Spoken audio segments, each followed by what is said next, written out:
It's a Dee versus Goliath battle. A single mum taking on a multi-million-dollar developer fighting for the home she worked so hard for.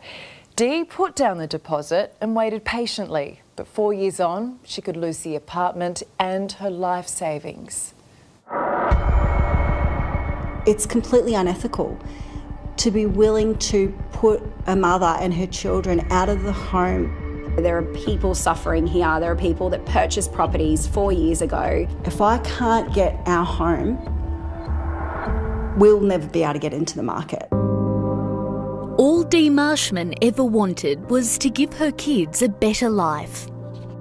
Owning a home, more specifically giving my children stability, was always a goal of mine.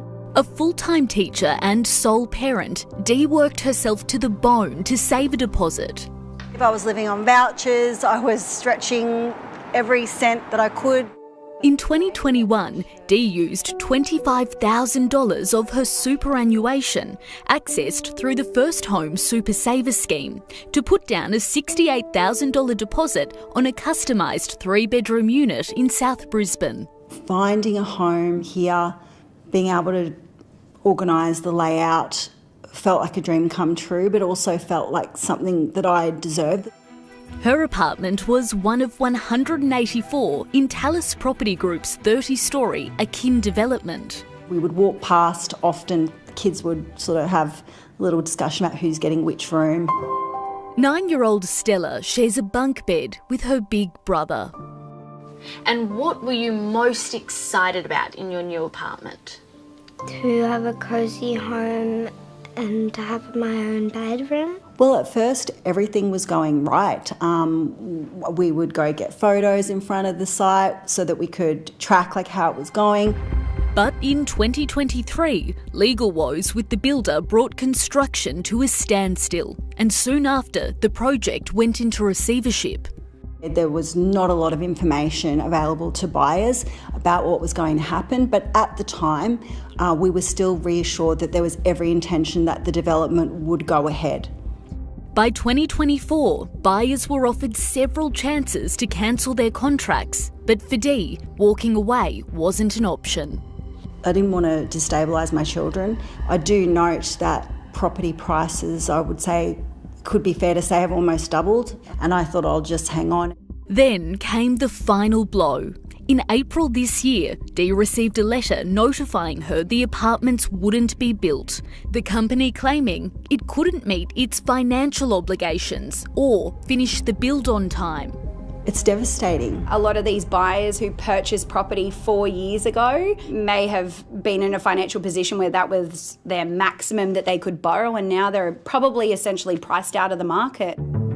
Jade Carlson is from Atwood Marshall Lawyers. She says cases like this are becoming increasingly common. You can negotiate terms with developers, and if they're not inclined to negotiate, then perhaps you want to walk away altogether or look at another investment.